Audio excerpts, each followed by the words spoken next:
की पहली खबर निकल के आ रही है टर्की से। तो टर्की का क्रिप्टो मार्केट गर्म हो रहा है। टर्किश बैंक ने टॉरस के साथ पार्टनरशिप की है ताकि वो इंस्टीट्यूशनल लेवल पे क्रिप्टो कस्टडी सर्विस प्रोवाइड कर सके। टॉरस का कहना है कि टर्की का एडॉप्शन और रेगुलेटरी ग्रोथ इस डील को और भी स्ट्रॉन्ग बनाता है। बड़ी बैंक्स अब डिजिटल एसेट्स की तरफ अपने सिस्टम को इंटीग्रेट कर रही है।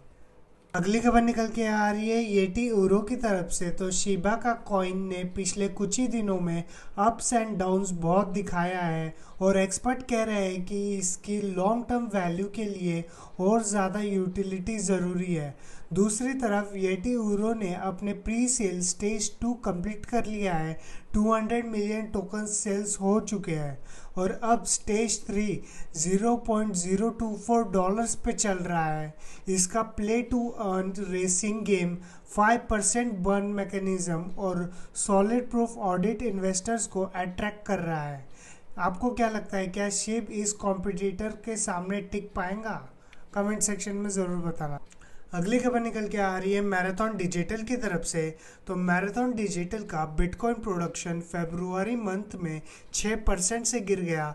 इसका कारण है नेटवर्क डिफ़िकल्टी की वजह से और कम ऑपरेशनल डेज की वजह से। हालांकि इनका डेली प्रोडक्शन जो है वो 4% से बढ़ा है।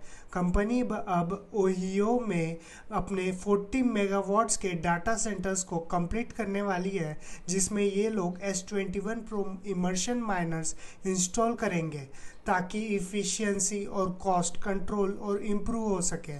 लेकिन फिर भी इनके स्टॉक प्राइसेस 5% से गिर चुके हैं।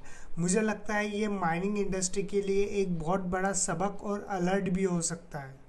तो अगली खबर निकल के आ रही है हैशकी ग्लोबल की तरफ से। तो इथेरियम लेयर 2 का अडॉप्शन बढ़ता जा रहा है। हैशकी ग्लोबल ने अब बेस नेटवर्क पे इथेरियम का सपोर्ट ऐड कर दिया है, जिससे यूज़र्स को लो कॉस्ट डिपॉजिट्स और विड्रॉल्स मिलेंगे। बाइनेंस, OKX और KU कॉइन्स जैसे एक्सचेंजेस भी सिमिलर मूव करते दिख रहे हैं ताकि गैस वेस्ट और कंजेशन रिड्यूस हो सके। साथ ही हैशकी ने दुबई और आयरलैंड में भी रेगुलेटरी अप्रूवल्स के लिए अप्लाई किया है। मुझे लग रहा है इनका ग्लोबल एक्सपेंशन बहुत तेज़ी से हो रहा है। अगली खबर निकल के आ रही है बाइबिट वर्सेस पैरास्वैप की तरफ से। तो बाइबिट ने पैरास्वैप DAO से $90,000 का रिफंड मांगा है, जो एक हैकर ने स्वैप फीस के तौर पे किया था।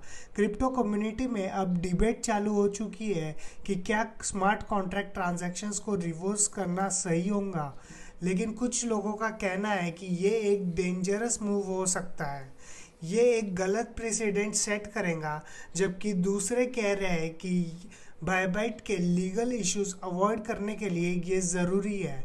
मीनवाइल रिपोर्ट्स के मुताबिक north Korean backed hackers already $1.39 billion worth of Ethereum already wash कर चुके हैं। अगली खबर निकल के आ रही है वेब3 से रिलेटेड। तो ज़ीरो नॉलेज क्रिप्टोग्राफी सिर्फ ब्लॉकचेन तक ही सीमित नहीं है, ये गेमिंग, AI और डाटा सिक्योरिटी जैसे फील्ड्स में भी रिवॉल्यूशन कर ले सकती है। ऑनलाइन गेमिंग में फेयरनेस इंश्योर करना हो या फिर AI जनरेटेड कंटेंट वेरीफाई करना हो, ZK प्रूफ्स बिना सेंसिटिव डाटा एक्सपोज किए ही काम करता है। फ्यूचर में बिजनेस एग्जिस्टिंग इंफ्रास्ट्रक्चर बदले बिना ही इसमें अडॉप्ट कर सकते हैं। ट्रस्ट और सिक्योरिटी के लिए ये स्टैंडर्ड सेट हो सकते हैं। अगली खबर निकल के आ रही है इजराइल से। तो बैंक ऑफ इजराइल एक डिजिटल शिल्क इंट्रोड्यूस करने की तैयारी में है, जिसमें ऑफलाइन और क्रॉस नेटवर्क पेमेंट जैसे फीचर्स होंगे। ये करेंसी टूरिस्ट और बिजनेसेस के लिए भी एक्सेसिबल होंगी और प्राइवेसी भी ज़्यादा रहेंगी compare to other digital payments. हालांकि फाइनल डिसीजन लॉ मेकर्स के डिस्कशन पे डिपेंड करेगा। इजराइल का ये मूव CBCD अडॉप्शन की तरफ एक बड़ा कदम हो सकता है। अगली खबर निकल के आ रही है वेब3 इंफ्रास्ट्रक्चर प्रोजेक्ट अंकर से रिलेटेड।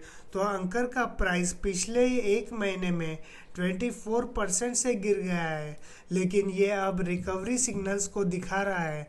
2025 का प्राइस फोरकास्ट है $0.025 से लेकर तो $0.0846 के बीच हो सकता है, जबकि 2030 तक का प्रेडिक्शन किया गया है कि इसका प्राइस 0.017 से लेकर तो 0.1295 तक वेरी कर सकता है। एनालिस्ट कह रहे हैं कि मार्केट कंडीशंस पर नेक्स्ट मूव डिसाइड करेंगी, लेकिन आपको क्या लगता है कि एंकर का लॉन्ग टर्म स्ट्रॉन्ग है? तो आज की आखिरी खबर निकल के आ रही है लोडेड लायंस के टोकन से रिलेटेड। तो Crypto.com का लोडेड लायंस टोकन लॉन्च के बाद 48% से गिर चुका है। इसका प्राइस 0.004339 से गिरकर अब 0.002225 पे आ गया है। ये token staking benefits, governance rights और एक्सक्लूसिव कम्युनिटी पर्क्स प्रोवाइड करता है और करंटली क्रोनक ईवीएम चेन पे अवेलेबल है, जिसमें इथेरियम और सोलाना एक्सपांशन का भी प्लान कर रहा है। आपको क्या लगता है कि ये एक टेम्परेरी डिप है या लॉयन एक अर्ली एडॉप्टर्स ने एग्जिट लिया है? अगर आपको ये क्रिप्टो अपडेट्स पसंद आए तो लाइक करना, शेयर करना और सब्सक्राइब ज़रूर करना। तब तक के लिए मिलते हैं अगले किसी वीडियो में। तब तक के लिए सी यू, टाटा, बाय बाय।